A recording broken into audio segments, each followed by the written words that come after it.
In this lecture, we will explore research surrounding effective ways of reducing stigma in mental illness. We will begin with a brief recap of the elements defining stigma and then cover what research indicates about how we can work to reduce such stigmatization in our lives.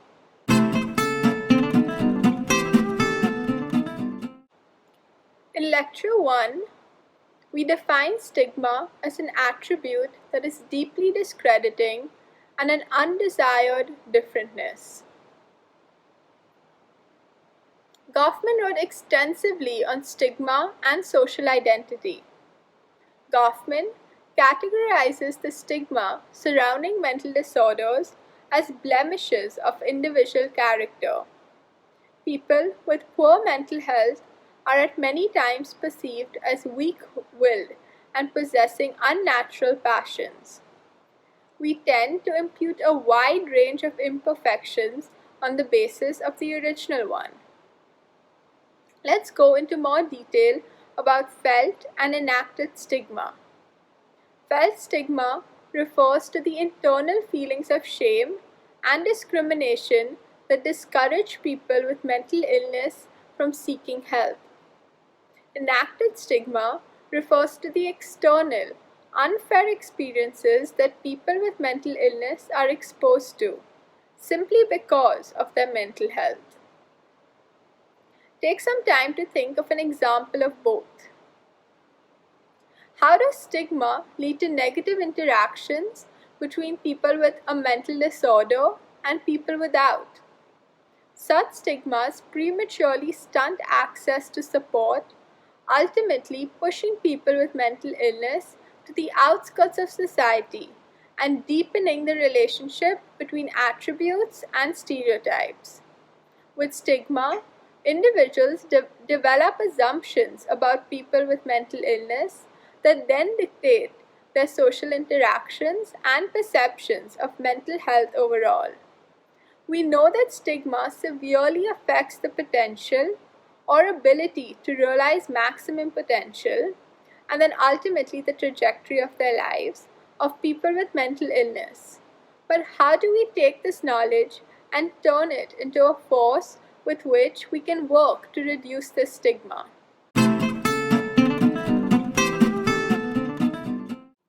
We will now discuss the journal article by Stewart written in 2020 on reducing the stigma of mental illness. The paper by Stewart presents a narrative review of anti-stigma programming using examples from different countries to understand and describe current best practices in the field. Stewart begins by defining stigma and highlights that although stigma attached to mental illness has many universal similarities, it plays out in different ways according to local contexts. Therefore, specific methods of addressing these stigmas must be considered and implemented depending on the cultural context. The author then summarizes some of the common approaches that have been taken to stigma reduction in the past. These include, but are not limited to, 1. Awareness raising. This is when key stakeholders come together to engage in activities designed to increase the public profile of mental health issues. For example, the World Health Organization has designated October 10th as World Mental Health Day, where all stakeholders working in mental health are encouraged to talk about their work, raise awareness of mental health issues globally, and consider what more needs to be done to make mental health care a reality for people with mental illnesses worldwide. 2. Literacy programs. These programs try to improve knowledge about mental illnesses, their signs and symptoms, their treatments, and where to go seek help. Protest. Designed to suppress stigma through objection or denouncement. For example, Stigma Watch, operated by SANE Australia, informs the media of stigmatizing images and encourages amendment or removal of the item. 4. Advocacy. This means raising awareness about the importance of mental health issues and ensuring that mental health is on government agendas. Social contact involves greater social contact with a stigmatized group in the hope of replacing faulty perceptions and generalization.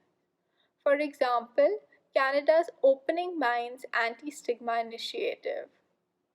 Although there is a wealth of information and survey research describing knowledge and attitudes, there is little known about the best practices in anti stigma programming that would apply to low and middle income countries, and how the research can be most effectively translated into programs and interventions on the field.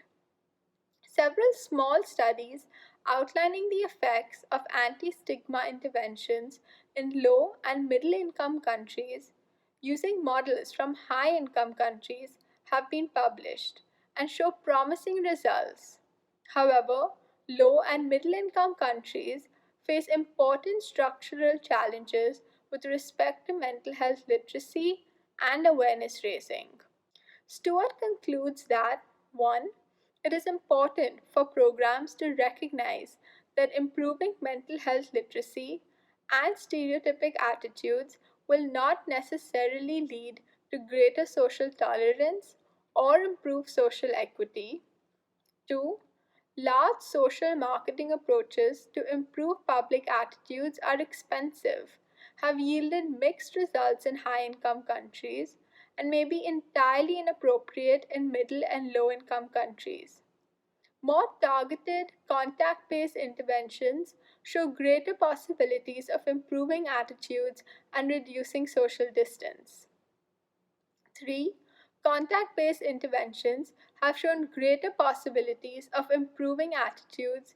Community university alliances are important in order to critically reflect on the workings of anti stigma programs so that this information can be published. For example, programs that set broad principles and strategies have shown the most promise for adapting to local contexts and needs, whereas programs that require longer commitment periods have not been as successful in low and middle income countries. Take some time to take the Implicit Association Test, or the IAT. Before starting the test, write out your expectations. The mental illness IAT asks if you implicitly think that people with mental illness are dangerous.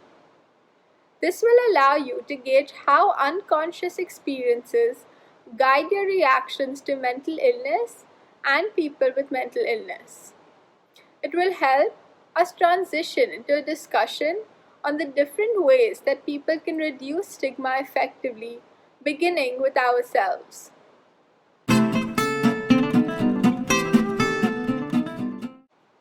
We need to consider how we can work to be less stigmatizing in our daily lives.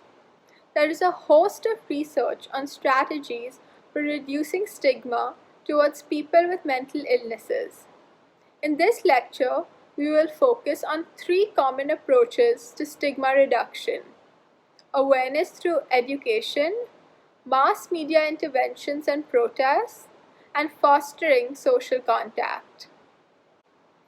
One of the first steps to reducing stigma of mental illness is self-awareness of our unconscious reactions.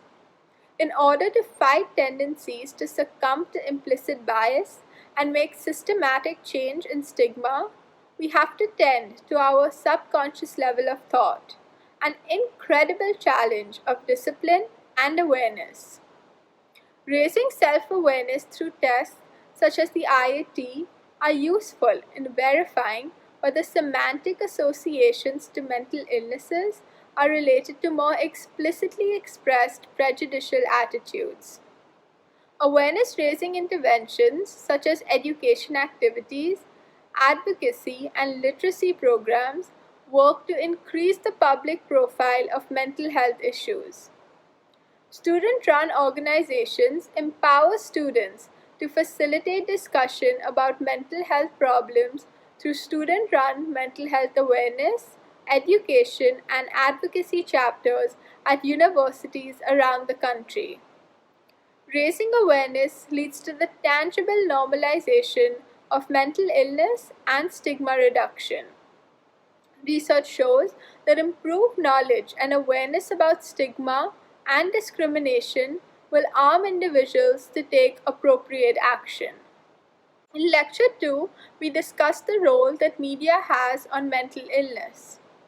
We also discussed that media has the capacity to act as a positive agent of change. Anti-stigma interventions often include mass media campaigns to target the media community's stigmatization of mental illness. Studies show that such interventions can in fact reduce prejudice, but are only likely to have a positive effect if they use protest to change organizational behaviors and practices. An example of such protest would be the submission of a complaint to a media outlet which requests the use of more appropriate, responsible representations of people with mental illness. Protest-based interventions are designed to suppress stigma through the denouncement of offensive content in the media. Stigma Watch, for example, has been successful in improving media reporting since 2010. Positive interpersonal contact that is targeted at behavioral change with people with mental illness challenges prejudices and reduces stigma.